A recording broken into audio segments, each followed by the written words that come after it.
In what is shaping up to be a massive weekend for track and field, a warm Friday night in Doha already delivered some world-class performances. None bigger than Neeraj Chopra and Julian Weber in the men's javelin, both breaking the 90-meter barrier to join an exclusive club. In the women's 100 meters, all eyes were on Jamaica, but it was the Clayton twins who stole the spotlight from Shelly-Ann Fraser-Pryce. We also saw some impressive world-leading times. Botswana's Masalela in the 800 meters. A chilled, almost casual performance from Letsile Tebogo in the 200 meters. All of that and more on tonight's live show. Thank you, everyone, for joining me. Submit your comments, your questions. Let's have a great show because it's a track and field weekend. Tomorrow, Atlanta City Games. Just finding out that I think Noah Lyles may be struggling with an injury and may not participate.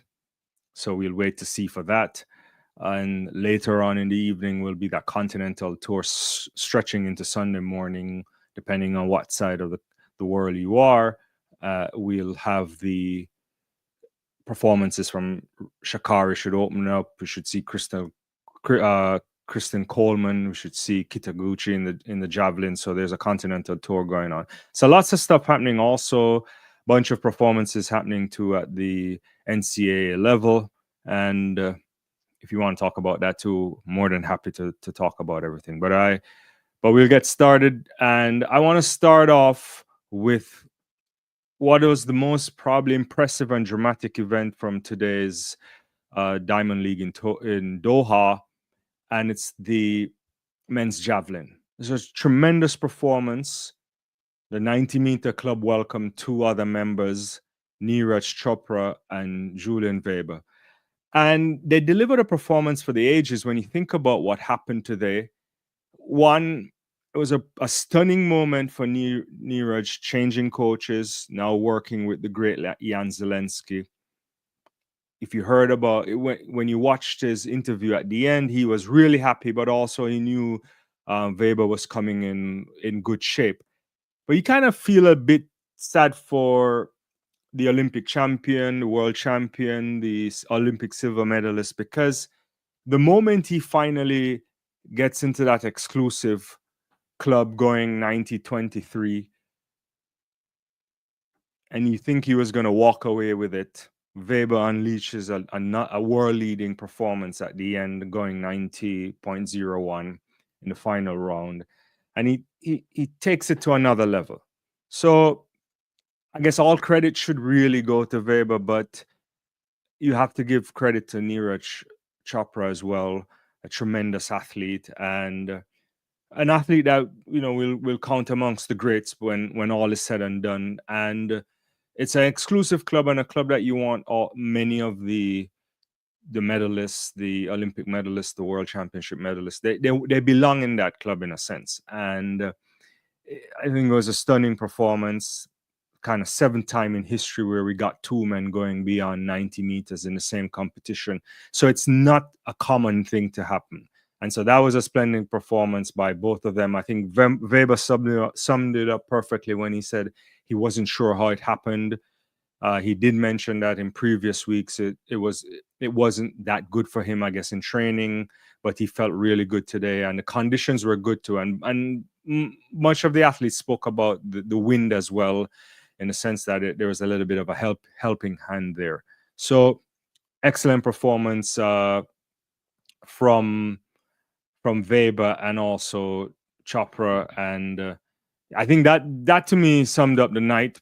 Probably really top level performances there from both of those athletes, and a great way to start off the Doha Diamond League. Again, appreciate everybody coming in. We're chopping it up tonight. It's your live. We'll unpack things the way you want to unpack them. Get them in the comments. We'll riff on a lot of stuff. That's how we're doing it. All right, let's move along, and I want to transition into the women's 100 meters. It was built as a as an outing for the great Shelly-Ann Fraser-Pryce. I think much of the world, much of her fans, much of the track and field world was kind of getting into a position to see what will we get from Fraser-Pryce. We saw her in a couple of relay legs a few days earlier in China running for Jamaica, but we hadn't seen her except for that we needed a few weeks before in the 100 meters. And so it was a build up. I mean, the pre-show build up, when you get the global superstar, you definitely, she's going to outshadow everyone. And so I want to spend a little moment talking about what we saw there and some of the implications of that. Hey, everyone, I see VJ coming in. Good night to you as well. Welcome back to the channel. Thank everybody for liking and we'll get to a few of your comments in a second. All right. So yeah, back to the women's 100 meters. I thought it was again an interesting performance there. We had the Olympic finalist Tia Clayton. She showed a class. The Clayton twins going back to back. It was a great start from her. I think she held her way. After I rewatched it on a number of occasions, and taking it in 10.92 seconds, maximum allowable win, but it's the world leading time. And you have to feel really good about her twin sister Tina, who had a rough time in terms of transitioning to the senior level with some injuries and so on, and getting the silver medal. Well, not silver medal, but the second place position at 11.02 seconds. So the twin sisters going 1-2 for Jamaica, ahead of Amy Hunt from Great Britain, who in a way is having a bumper season for her. Getting a PB of 11:03. I think moving down to the 100 meters, if I'm not mistaken, and just edging out Shelly-Ann Fraser-Pryce there, who clocked at 11:05. I don't really think there's any issue with what Fraser-Pryce did and anything to be concerned about. We touched on how she's looking to the season to manage athlete management, thinking about when to race, so on. So I think this was a good outing for her, just to touch on the Fraser-Pryce section of it and her thinking about what that might mean for her for the rest of the season. And she's going to run sparingly at some points, and I think she'll be fine. We'll judge a little bit more. But Tia Clayton, really got her really well. Once she got into her running, she powered away. I don't really think anyone was catching her today. When you look at, but when you still look at the Clayton sisters, you'll still notice that there's a fair amount of refinement in their running that will eventually happen. Still a bit rugged in my mind, especially if you look at the right arm, kind of flaring a bit side to side, a bit wider swing than that you might want. More so maybe on Tina's side, but Tia as well has some of that as in her setup. And I think it's just an efficiency thing. They're young, very young, 20 years of age. We must remember this. We must remember that the transition last year, especially to make the Olympic final at 19, and the future is just tremendous. So you look at them and you know that Stephen Francis will have them ready at some point later this year and in years to come. It must be like Project Olympics, LA, I imagine, right? And so I think really good at running from them, and to go 1-2, I suspect Tia's probably okay with the performance. She's been running well since last season in terms of breaking out. And for Tina, she must be happy with this. This is good stuff to do at the highest level. It's not a small field by any stretch. You had a great Shelly-Ann Fraser-Pryce. There's also Kambunji there. I think for Fraser-Pryce, maybe the start wasn't the most explosive.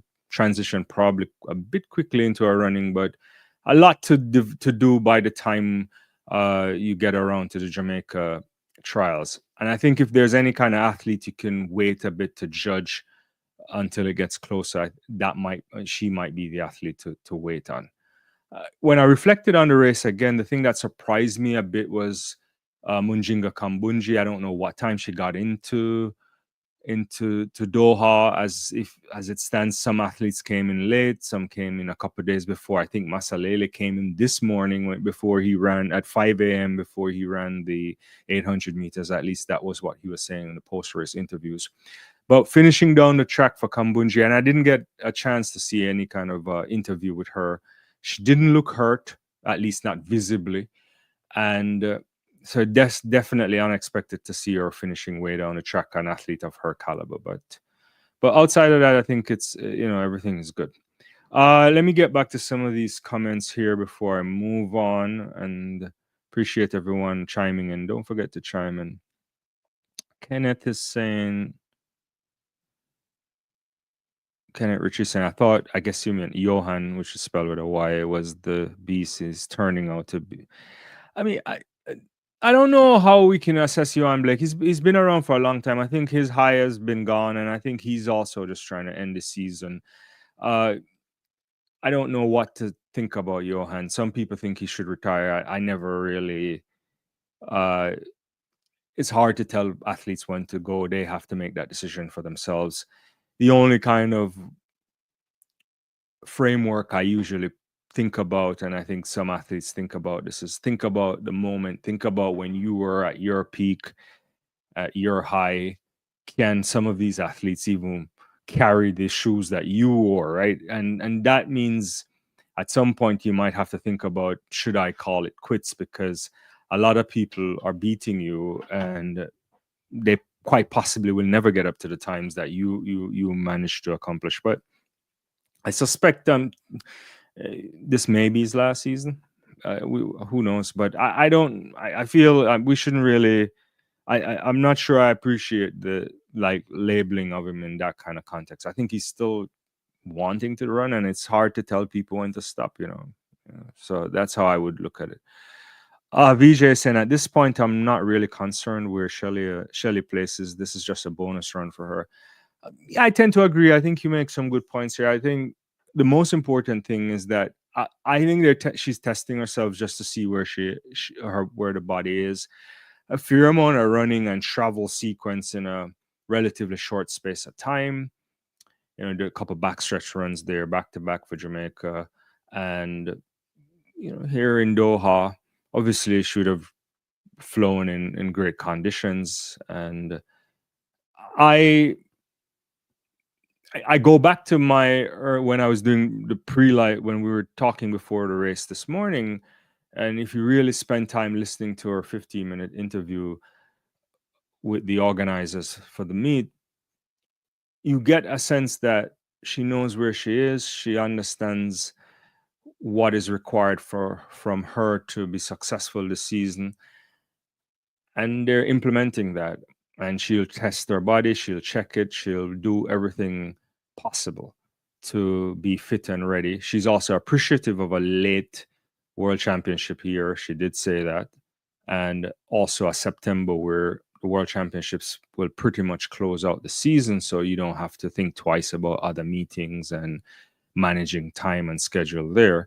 So what that says to me and to most people is you'll get a Shelly-Ann Fraser-Pryce that will be very close to her best by the time the Jamaica National Championships rolls around, and hoping to make a team and then take that form into the World Championships, which by all indications will be her last, and we'll see what we get after that. She wants to go out on her terms, and it's a very competitive space in the women's 100 meters. A lot of top athletes right now, and space for others to come in. You will get some surprises in the next few years. There's a lot of transitions that's going to happen, and new athletes come to the fore across the world. Yeah. VJ is also saying she should get fast as the season progresses, but even then it would be really tough for her to make the team. But all the best to her. Yeah, I don't think it's going to be an easy ride for anyone to make the Jamaica team unless you start to see some 10-7s from a couple athletes. Like I suspect if say Tia Clayton start dropping like 10-7s a few races before you get to the Jamaica National Championships, then that's a lock right there. And then you're fighting for another couple places, for 2 places. And there's only 3 places up for grabs. I think you want to win the Diamond League. That wouldn't be something that Fraser-Pryce would be interested in doing because she wouldn't want to run that much. But if you're other athletes, especially from Jamaica, perhaps trying to win the Diamond League to get into Tokyo's World Championships is another way, because Richards Sha'Carri has the bye, and so there's a Diamond League spot up for grabs. And if you're in a competitive environment like Jamaica, like the United States, then the Diamond League affords you an opportunity. In this case, the US can't benefit, but so that means Jamaica could benefit from an athlete winning the Diamond League.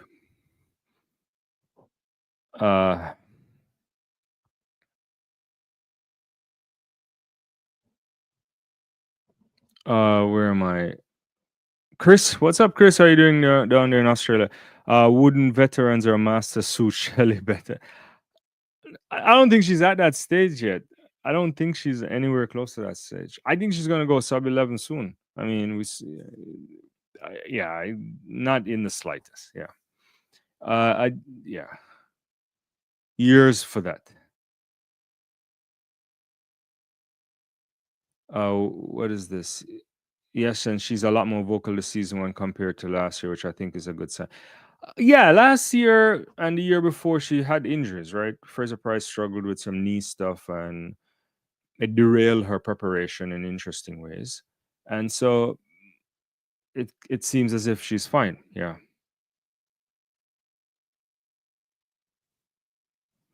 Eric is saying 10.9s are making podiums, unlike prior years, so Shelly will make podiums.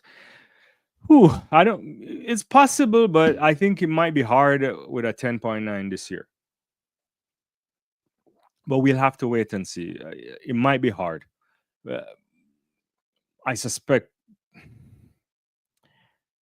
I imagine Julian Alfred is gonna run 10.7s for sure, and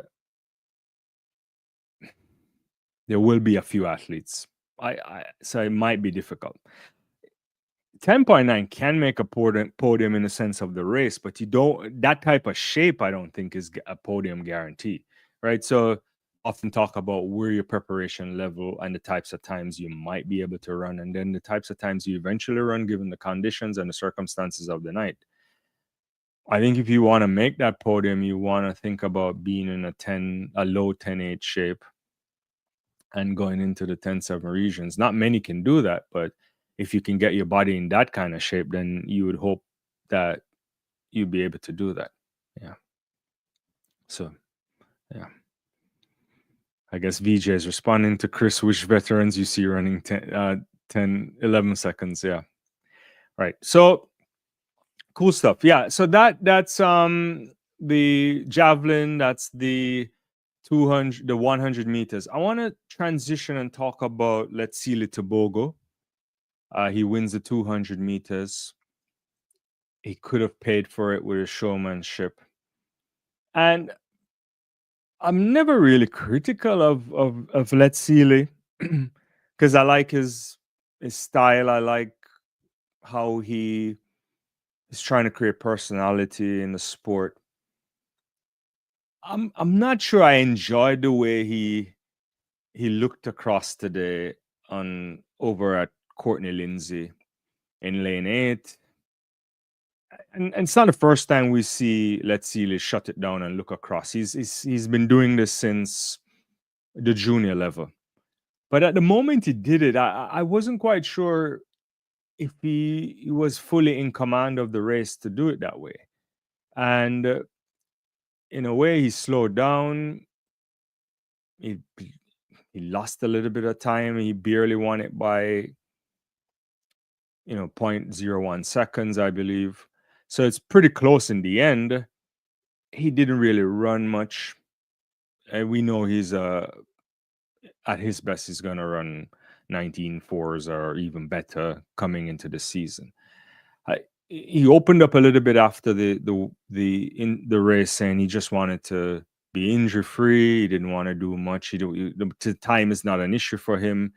He was thinking about enjoying himself out there, and I think they're going to go back to training, do some tough stuff, and work hard, and come back for the latter half of the season. He's been racing quite a bit this season. We saw him over 400 meters. He did those 100 meters in the last couple of Diamond Leagues. And I think he's been training by himself for the last maybe a week or so, ever since I think his coach went off to take the team to the World Relay. So I'm not worried about Letsile Tebogo. Today as a little bit, he probably stopped a little bit too early, and he could have lost in the end. I don't think it would have happened, but there's a kind of a thin line between being great and enjoying yourself, but also being dismissive of the competitors. And you don't want to cross that line. I'm not saying he did, but I didn't like how it looked today. It didn't look he wasn't smiling the way he normally used to smile when he does this type of stuff. But I think Letsile will be fine, right? So we have a few months, 3 or 4 months before the World Championship. So a lot of time for a lot of people to prepare. Let me get back to a couple of your comments, and don't forget to drop your comments, your thoughts, questions, and we'll see what we get. Let's see. Eric is saying prior years was way more difficult. Yeah, I mean, it was in the sense that I agree with you on that. And look, if we go back to by the time you get back to the Olympics of 21, right? We're looking at athletes there that were, two of them were doing 10.6 that season coming into the World Championship, and you get a 10.5, a 10.7 there from Shelly, I guess, and also Sharika running really well. Yeah, you end up in an interesting space, and the World Championships the year after, it wasn't easy. The big three was dominant for a while, and then you saw the emergence of Sha'Carri as well. Now Julian, Alfred. I think it's not easy to get on a podium, and I'll agree with you on that. I'm not sure it's going to be easier this year either, right? I think it's still too early to say how fast athletes might be running, because we don't have a sense yet. But would I be shocked if we get 2 women or 3 women doing a 10.7 this year, or even 4? Not particularly, because there are people who are capable of doing that. I think Julian Alfred will do something special. Richards will, if she gets it right, can run that fast. The same for, I think, Jackson, if she were to get back to her top form. Whether or not she's going to run the 100 meters is a different question. And I just have a feeling that, one of the Clayton twins will edge down even further, right? Maybe very low 10.8s getting into the 10.7. So, and you never know what you might get from a number of other athletes out there. So I'm not sure if the elite times, you may not get 3 people running 10.6. I'll agree with you on that stuff. Yeah, but we'll see. VJ saying, I don't really have a problem with him doing that, to be honest, but it just seems a bit hypocritical of him, especially considering his opinion of Noah. Is it interesting? I don't know how to take that. Yeah, there is a rivalry between Tebogo and Lyles for sure. Lyles talks a lot, which is often, it depends on how much of it you can take. It's good for the sport from time to time. And also, Letsile, he's no slouch with words too. He'll frame it in some interesting ways. So I agree with you on that. I think he's always a showman as well. Letsile, ever since he was a junior athlete. But there's a thin line, I guess. Good evening, Cheryl. Good evening. Absolutely correct on the times this year. Yeah, thanks. Eric says our sprinters in general need to run more 2/4. They're lacking stamina. We have the speed as usual. Interesting.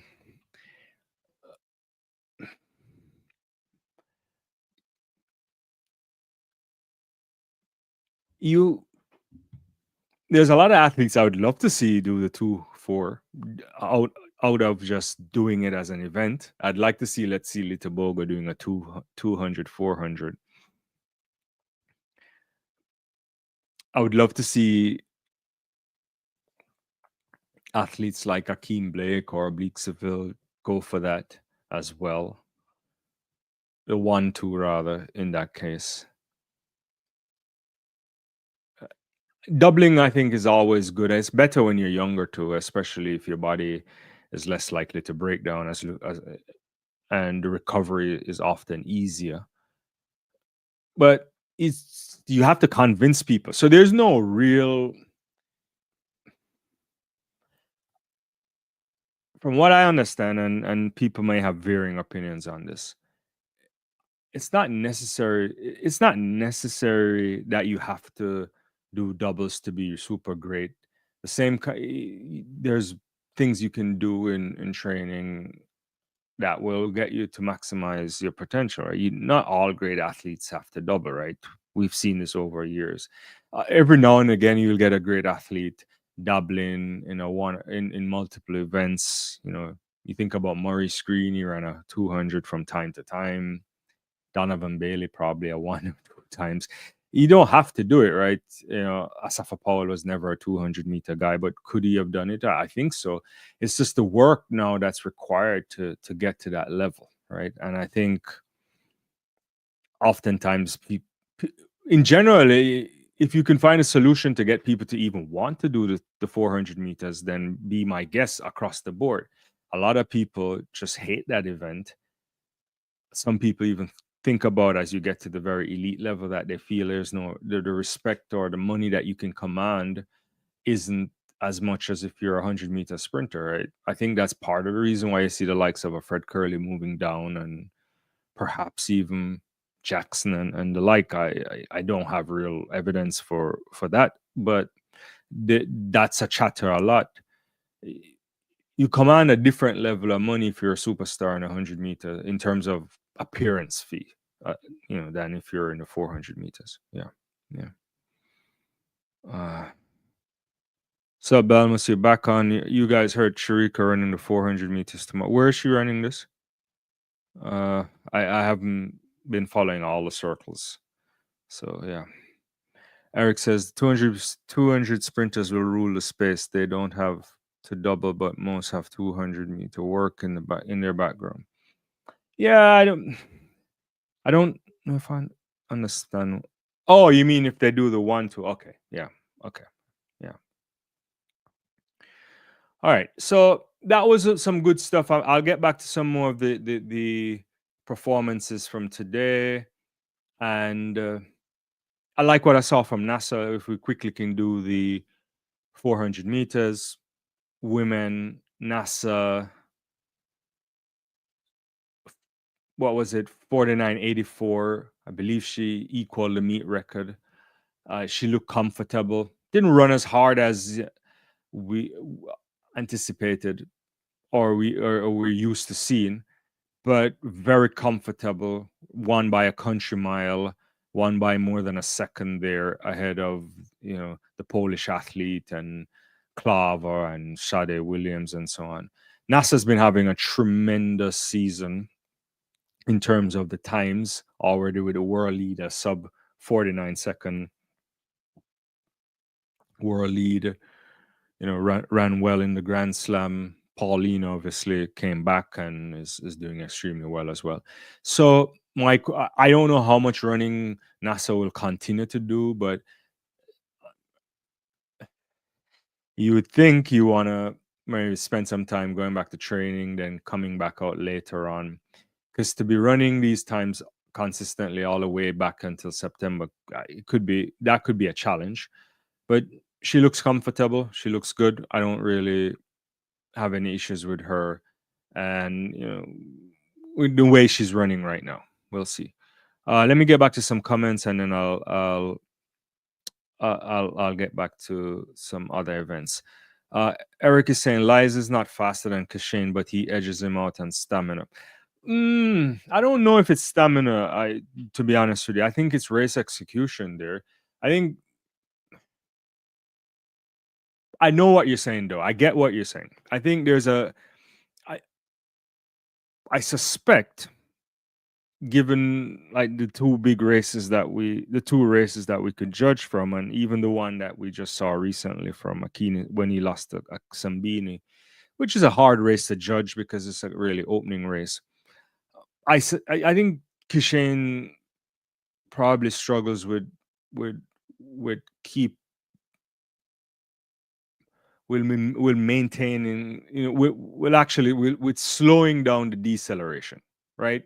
So I think he's okay getting up to really good top end speed, and it's the kind of relaxation at the end just to keep from slowing. Everybody's slowing down, but if he can maintain that, and I know where you're going there, in the sense that maybe it could be a speed endurance thing. I don't know. It could be.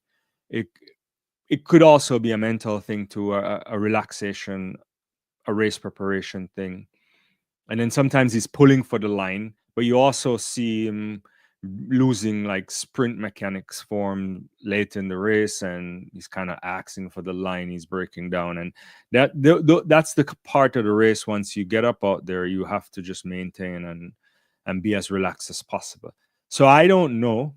It would be good to see him running in some other stuff, but you have to remember too, he's an injury prone athlete too. So they've been doing patchwork over how many years to get him to come back out. And last season was a great one for him. Unfortunately, he didn't win the Olympic title, and by the finest of margins, but very young still. I think we'll see what we get from him. The start of the season, when I saw him on that relay in Myanmar, and then so far looks a bit bulky, looks bigger. Could be illusion. It could be the TV screen, but there's still a lot of time, I imagine. I was really hoping that we would have seen him get to compete in China, but unfortunately the baton never got to him. So we'll see. Let me get back to some more. Cheryl is saying you have to be really on point because it's a grueling process. Julian does not like the 200 meters. Yeah, I mean, there's a lot of things Julian doesn't like that Coach Flo makes her do, but already at 21.8, running 400s, I think we're gonna see a more robust Alfred this year. And I think a faster Alfred this year. We should expect to see a faster Alfred this year. And one that will be really confident that no one can beat her. I think that's the way she'll start the season, that she's the best. That's how she'll think. And until proven otherwise, she'll be fine. You look at her, she looked already in great shape. She looked much more muscular this season already. I think she's keeping up a lot of people at night. They're thinking about Julian Alfred.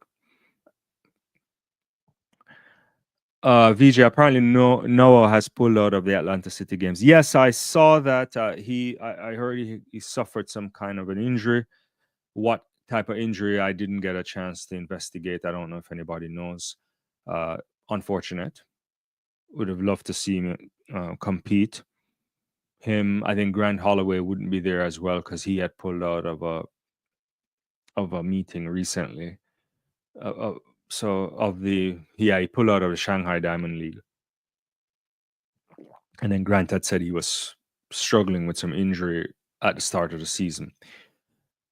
So, look, when you're in a position like a Lyles or a Holloway or any of these top athletes, it comes a time in your career where even if you don't need to push it. And fortunately for Lyles, he has double buys going into the World Championship. And yeah, hopefully it's not a serious injury because you want all the best athletes to be there. That way we can, see the best. Belmas is saying Stadium East, Kishane is running 100 meters, and Sabrina Dockery and Shania Douglas. Okay, that would be cool.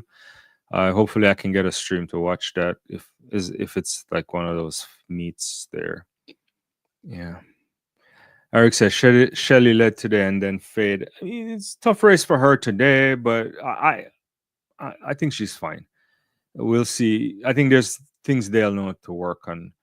Cheryl says Kishan is always working on his execution. Tired of this excuse in post race interviews. Just saying, I get it. It's so one real season, so I'll give him the proverbial grace. We have to take it into. We have to put it into context, right? Here's the thing. If you go to the world champion, say, assuming he's in great shape, assuming everything goes as planned, he makes the team, he goes into the world championships as one of the favorites to win the gold medal. And if he executes poorly at the end, at that point now we're within reason now to start questioning like what's going on, right? Last year was his first major championships. That can put a toll on anybody. It's the biggest stage, the Olympic final. I'm not mad at it yet. I didn't like the way he finished the race against Letsile Tebogo a couple weeks ago. Not Letsile Tebogo, Akini Sambini a couple weeks ago.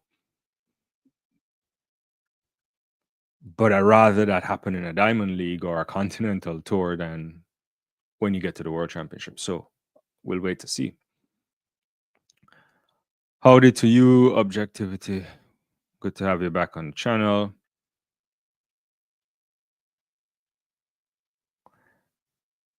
I guess you're responding to that thing there. Yeah. Objectivity. No, I pulled out. I hope it's not COVID. They said it's okay. I guess you gotta get a dig in. Yeah, I don't know what kind of injury it is. Yeah. And Eric maintains your speed, accumulates the stuff. I'm not quite sure. Nevada, what's going on? What's your expectation for Dean Asher-Smith this season? I think I'm expecting a tremendous season from Dean Asher-Smith. I think it's a critical moment for her. Really full season with flow. Ran some 400 meters, doing some things that Dina never normally would do. My guess is if you're Dina Asher-Smith, you want to push for a podium finish in the women's 200 meters. It's not going to be easy. Can she look into that 21.7 range again? Can she get to that kind of time? I'm expecting better over the 100 meters for sure.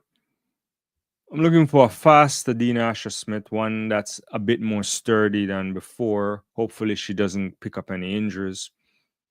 And should be challenging for medals in both the 1 and the 2, but certainly in the 200 meters. Will that be enough for them? I guess it depends on what you get from the likes of a Gabby Thomas, potentially the likes what we might get from Sharika Jackson, who we hope will be fully fit and ready. Does Brittany Brown come into the picture? There's a bunch of permutations there. Certainly Alfred's competitive landscape, but it's a pivotal year for Asher-Smith and one that I think she will do really well. And it's quite possible that she can approach some of her best times ever and still not make a podium. And that's the realities of sport and the heartbreak of the thing. But I think she'll be fine. Yeah. Belmas is saying that J all comers meet at Stadium East there. Cool. And I guess you're responding to objectivity on the Noah Lyles comment. VJ COVID still keeping. And yeah. Okay. Cool.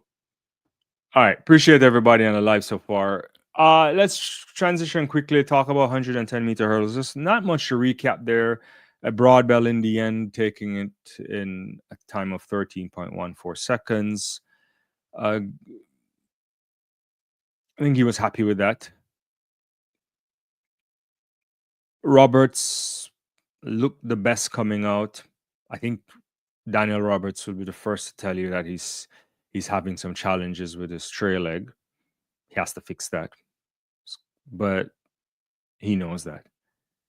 And it was not a easy field, obviously. It's a competitive field, I would say. We saw Iapis there. We saw Simonelli coming back. Not really outstanding times. A 13:14 is a really good time, I would say. Even 13:2 from Brit. Iapis. We can live in that. Anything in the third up to maybe 13:30s at this stage would be okay. But I still think Broadbell needs to fix the first part of the race. It's such a challenging kind of event, and he certainly should be the guy who will be able to be going sub 13s much more frequently, or getting close in and around that race, but range rather.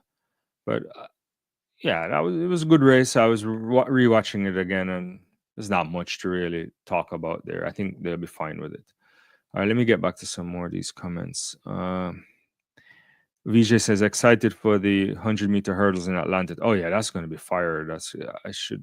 I don't have the thing right now, but that's going to be a really, really good race tomorrow. Eric says Dina and others are declining. We need to analyze which of the up and coming will run significantly faster.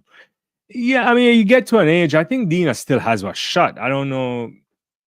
Yeah, but the curve, she's going on the other side of the curve at some point, and she's been around for a very long time too, a relatively long time.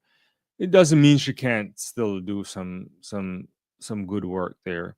There's the challenge with picking out other athletes coming on is that you just never know, right? You see, Mackenzie Long, we haven't seen Abby Steiner in years, right? I don't even know what's happening there.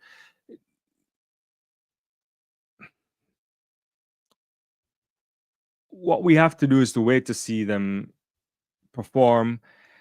There's athletes in college that you could pick on, but you don't know if they'll be ready yet and be competitive after the season.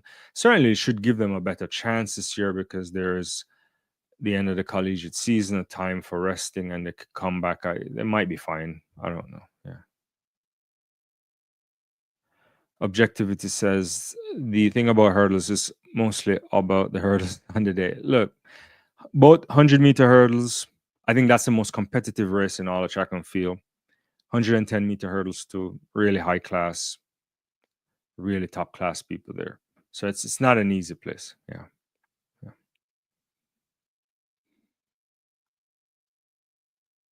Shell agrees with Eric on the decline in athletes, especially Dina.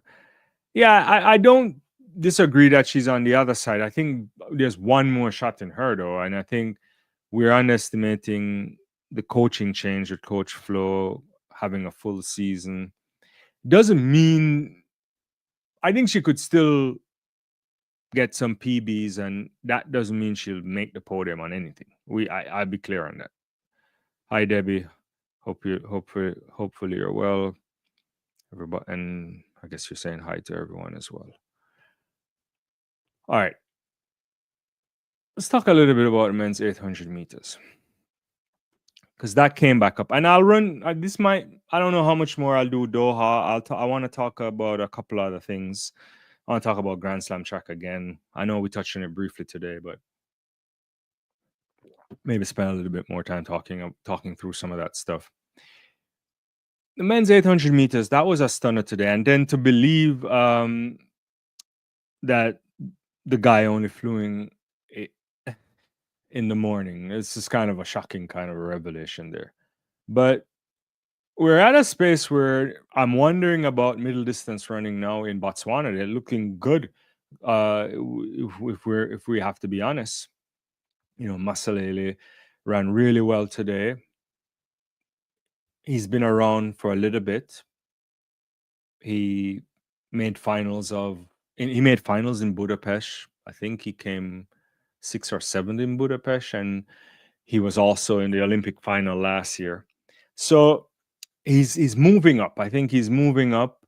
We saw him over 1,500 meters recently too, and he's gone down to like a 330 man now. So there's evidence that he's training much harder. He's working harder, and now to drop a 143 world leading time at this time of the year, considering the length of the season, winning in Doha, I think it's good. And it's a really fabulous time when you put it into the landscape as well, because it's not too far off the meeting record that David Rudisha would have set, 15 years ago or so. And I like the guy. I think he has something there. The men's 800 meters is a really rare fight space now. Wanyoni, Arop, Sadrati, you name it, Bryce Hoppel, all these guys. You find yourself running 141 like Bryce and can make a podium. Outrageous. So I'm not saying he's gonna find his way on the podium, but there is something there. All right, he looked comfortable. I thought he ran a tactical race. Hoppel ran well as well. He also ran a 143. I think it's probably his best opener for ever. I'd have to check the books. And I think I saw the interview from Bryce, and he was saying he didn't spend much time acclimatizing, so he's very comfortable with his performance there. And so, the Botswanan guys have been doing well over 400 meters. Obviously, Letsile is the standard, and as well in the sprints, you start to see some other stuff coming up. Their track and field is moving in some interesting ways, and they have that other kid in 800 that ran in the Diamond League. His name is slipping me right now. It starts with an H. But anyway, I think he could have won if Mark or Rob didn't beat him. So the good space there for men's 800 meters. I thought that was one of the better things on show today. Let me get back to some of your comments. Nevada saying, what is going on with Michael Norman? I have no idea. The last time I heard from Michael Norman was he was at this year's Penn Relays. He was handing out stuff on behalf of Toyota, which was one of his sponsors. I don't know. It's a good question. No idea.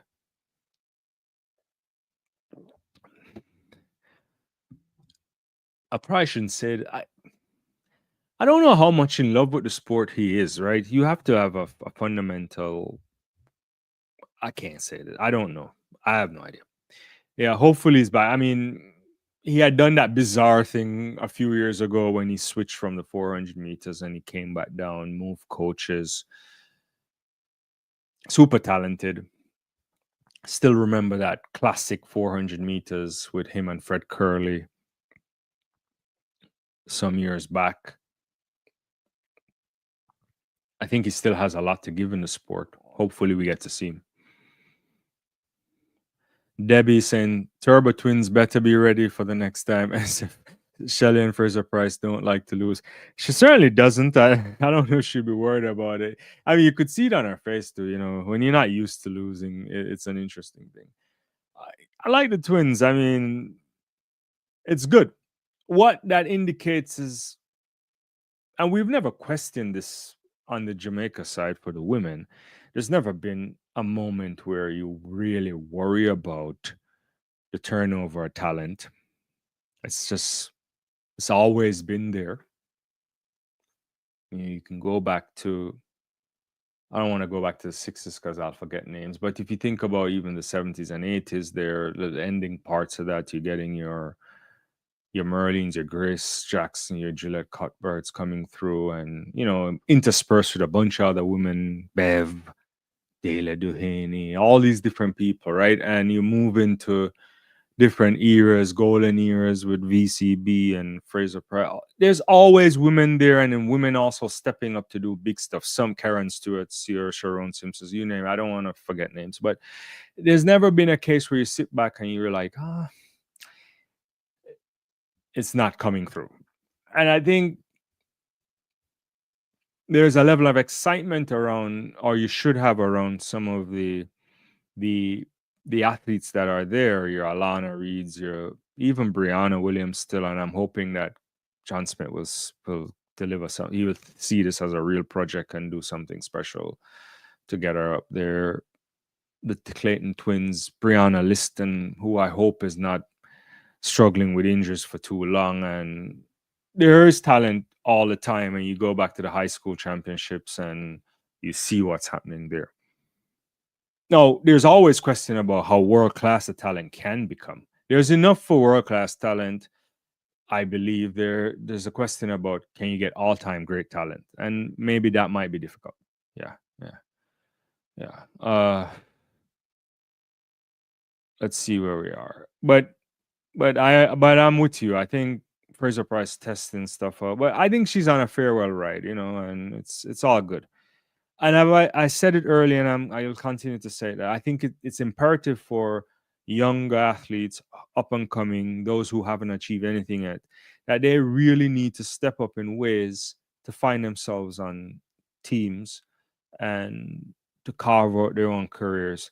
And I mean this in the nicest of ways, but they should be retiring athletes, because they're better now. That's how they should think about it. They should say, I watched you on TV, I look up to you, but I'm putting you out of business. And that's the cycle that needs to happen if the competitive edge will continue.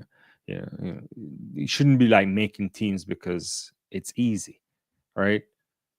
You look at Kemba Nelson some years ago, and I know she struggled with a couple of things, but we haven't ran on a couple of relays. You anticipate that she would have been one to transition to a big time running too. There are some issues there. Hopefully she can get things back on track, so that you got to eat it, you got to take it. Where am I here on the comments? I believe Shakara is fine. Just need a couple 400 meters. Do you remember the year she opened up her season? Oh, I guess you're responding to subjectivity there. Maybe I missed that. Or objectivity, rather. Objectivity says, I was just about to say that I don't think Norman is hungry for the sport. Yeah, it's possible. I don't want to go down that road, because then it creates like this. I'm like an attacking his character or his inner drive, and I don't know him to even really go that way. But it may appear that way. But I would like to stand corrected, and I don't want to be critical of him in that kind of context. And then a lot of people retire early because sport is a hard sport. Any to be elite athlete is very hard, much more than just the physical. And especially a track and field athlete, it's the rewards aren't the same when you think about others, right? I was looking at the was it the SEC or the Big 12 thing there, that the K-Man kid, or he's running really well, but that kid is going to go to the NFL. He's not going to run track. That's how I think about it, right? Yeah. Belman says Tina Clayton doesn't like it either. Maybe I'm mixing the context on that. Maybe I missed a thread there, but anyway. All right, I'll get back to some more stuff. Last thing on the track for me, and then we can talk about anything else. I guess steeplechase was good. I know a lot of people might be sprint people and they don't like to watch that, but I felt that I had to rewatch the race because we were chatting along and I didn't get a chance to really appreciate what we saw today from the women. We had a podium back from last year's Olympics. It was a thrilling race. It wasn't super fast, but the conditions weren't necessarily the ones that you're going to get distance runners running really fast.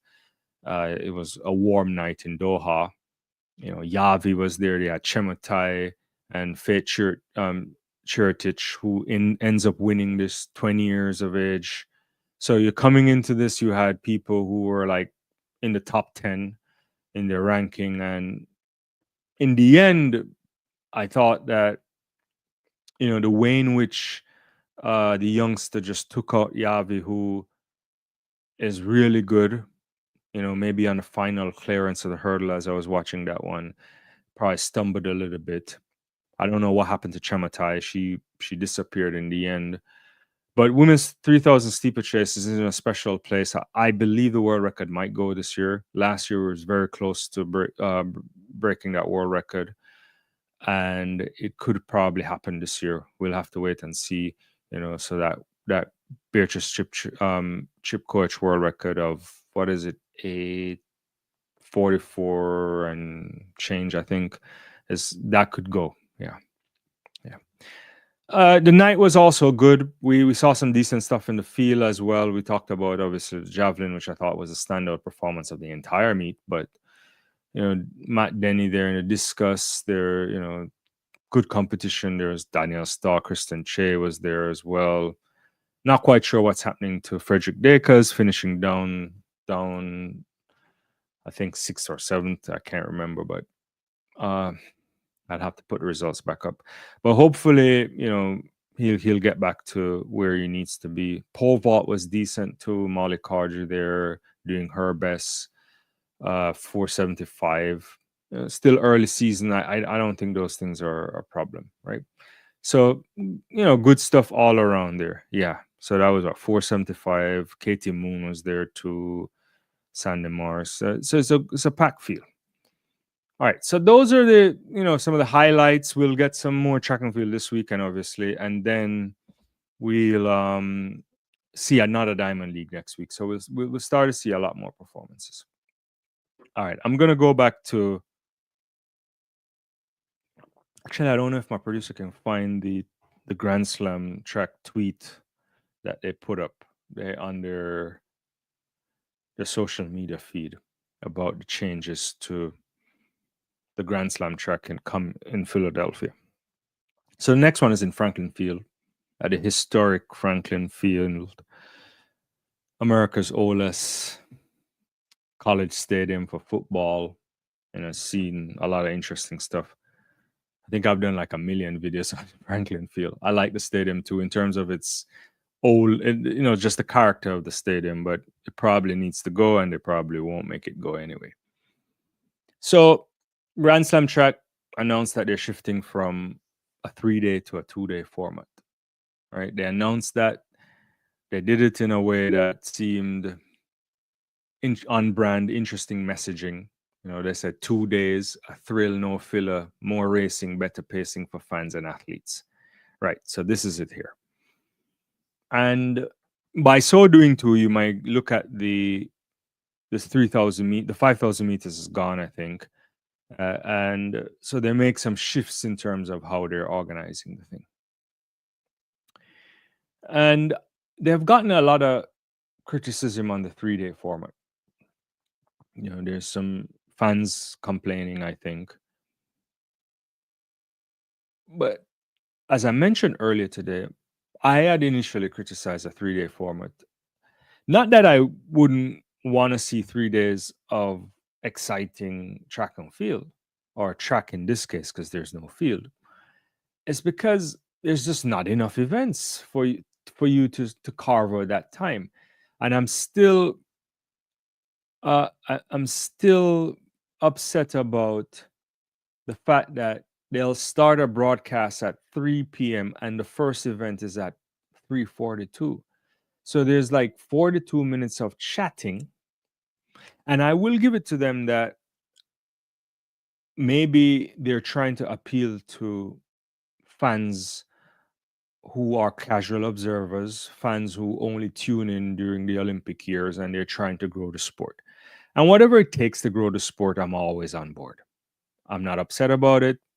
You can come up with gimmicks. You can do any kind of thing that will make people be attractive, make the sport more attractive. You run pole vaults in the mall, you do, track and field in the middle of the street. I am good with that. I think those things are great. It helps the sport, helps to find new eyes. I'm not quite sure how much work they're doing to attract a new audience. As I mentioned, I don't think it made a blip, at least in American television. When you look at the Nielsen reports, they haven't really cracked any of those numbers, and that's a challenge. I hope it gets better there. But for one, it was too long, not much happening, and it felt like there's a lot of filler time, right? And you want to deliver tight pack competition. So the best of the best meets are meets that are constantly going. So you move from one thing to the next, from field to track. Yeah. And if they don't want to have field, I think it's their prerogative. I still think it's a bad idea. But then you need more racing. And I suppose to get around that, they've now changed the formatting, right? So I'll give them credit that part of what they're doing is responsiveness. You want to listen to your fan base, and if there's a problem, they could change it. My issue is that this problem was predictable because you could have seen this. You could have realized that actually we don't have a lot of races going on here. What's going to happen? And you're filling the time with some things that I don't really know if I like. So you need tighter, more tightly organized meets. Minimal downtime has to be the standard. Maybe they'll get to that. I'll not riff on my exclusion of the field. I still think it's a problem, but they don't have to like it. So they get to do what they want to do. I also think another reason why they may even switch this down to a 2-day event in Franklin Field is that they may be incapable of actually getting a substantial amount of people inside of Franklin Field. Franklin Field is a big stadium relatively. It's like it's 50-something thousand. You're not getting 50-something thousand to come into the Grand Slam track unless you are giving away a lot of free tickets to high school athletes and middle school athletes and everybody, your local clubs and association. Otherwise, you're not getting that kind of numbers anywhere close to that numbers. And you don't have to. I think if you can fill the bottom row of Franklin Field, it will look good as a spectacle. You can avoid showing the very top of the stadium. But my fear is we're going to go to Pennsylvania, and you're not going to see a much bigger crowd than what you saw in Miami. And maybe in the end, the Jamaica crowd might end up being bigger than everybody else, even though that as a spectacle didn't look good because of the size of the Jamaica Stadium as well. So they have to do something about that. I want it to work. I think sustainability will only come when you can see good return on the investment. And a good return on the investment is the sponsors that end up aligning with you, which is important. Most importantly, will have to be your television viewing rights or your streaming rights. You're streaming and they're in the television screen of a lot of places, but how much are people paying for that? And sporting events need tons of fans to pack in to be enjoying the moment. So fans like us who aren't there want to go. It has to resonate in that way. And I'll keep underscoring that. I'll repeat that.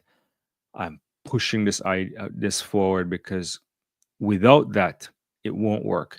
And if we trace the history of track and field, there's always been other meets that try to pop up and they always go bust because you just don't have the eyes and the fans attached to it. So hopefully that changes. Let me get back to some of these comments. Objectivity. How do you feel about the track at Franklin Field? I'm always worried about the athletes getting hurt on the track. I do. I mean, I don't know. Have you seen my video on it? I did a video many years ago. Every time Penn Relays comes around, it pops up. The challenge with the Franklin Field track, if you don't know or if you haven't seen the video, is that in 1951 they expanded the stadium, and under the kind of guidance and the leadership of John Dorothy, who was a 1929 or 24 Olympian, I think, and he was director of Penn Relays for many years. And there's been that push to move the thing, and so they had to expand the stadium. They had to expand things, and they had to add new lanes to the track. But the challenge with adding new lanes, and anytime you add lanes to a track, you go to the outside and not the inside, right? So what happened there was that massive brick wall, and we'll put the video back in the link for those who haven't seen it. The brick wall can't be moved, so hence you had to put the new lanes inside. So that metal barrier that there is effectively, like the end of the 400-meter track on Franklin Field. It used to be lane 5 up until 2015, when they did renovations to the stadium and they moved the steeplechase water jump from what lane? Yeah, they made a shift there as well. So now lane 4 is the 400-meter track on the Franklin Field thing. Every year I go to Penn, or whenever I go to Penn or watch Penn, you see people stepping on it. They're getting hurt, especially young kids, and it's tough because they don't have the sense of what it means. And also the challenge of it too, when running a 4x4 on a track like that, you're going to have one set of athletes cutting in and one set of athletes cutting out. So it looks kind of wonky.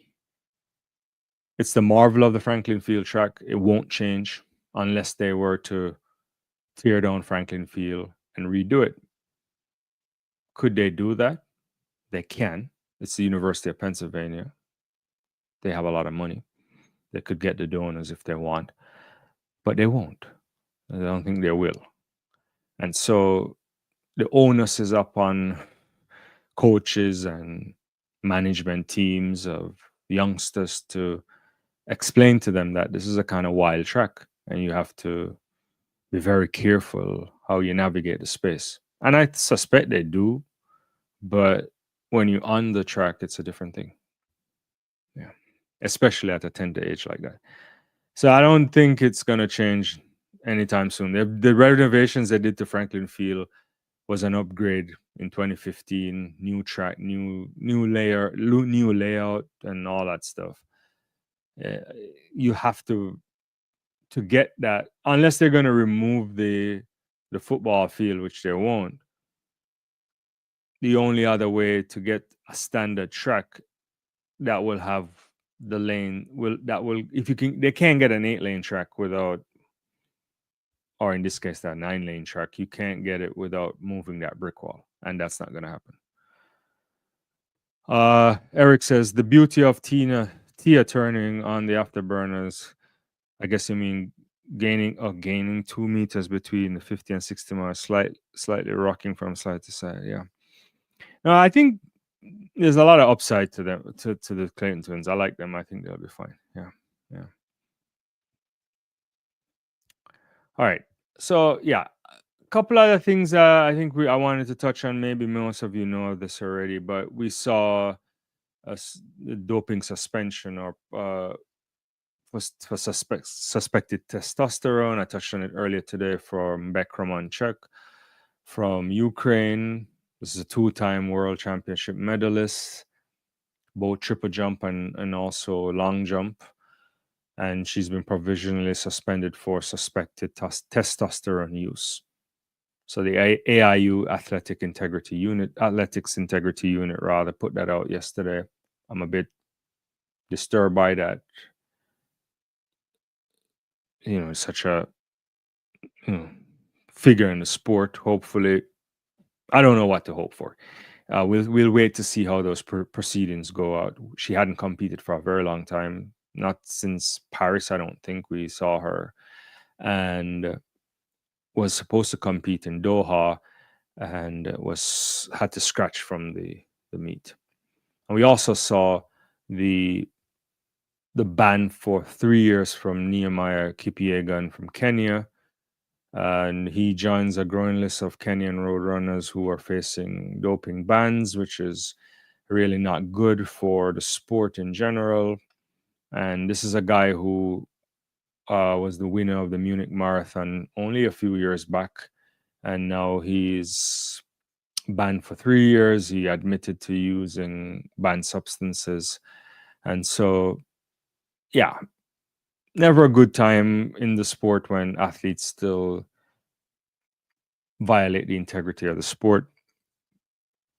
But when you get caught, it's also a good thing in the sense that we are still catching people. Are we catching everybody?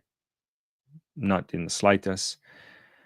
Are testing mechanisms improving? The answer to that is yes, especially in distance running.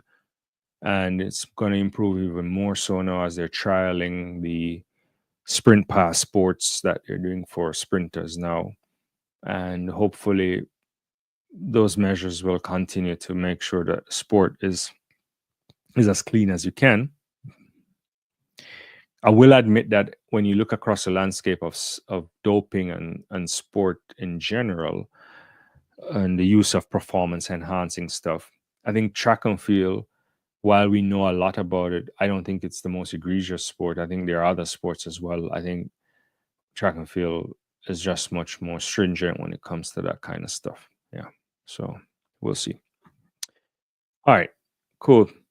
Well, guys, it's a little bit after 9 here, 9:30. Getting up onto that, I've been hanging out with you for a while. I really appreciate you guys coming back on the live tonight.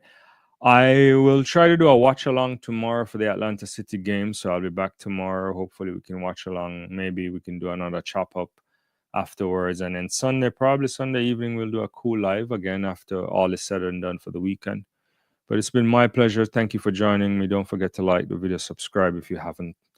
And have a good rest of your evening. And I'll catch up with you later. Bye-bye.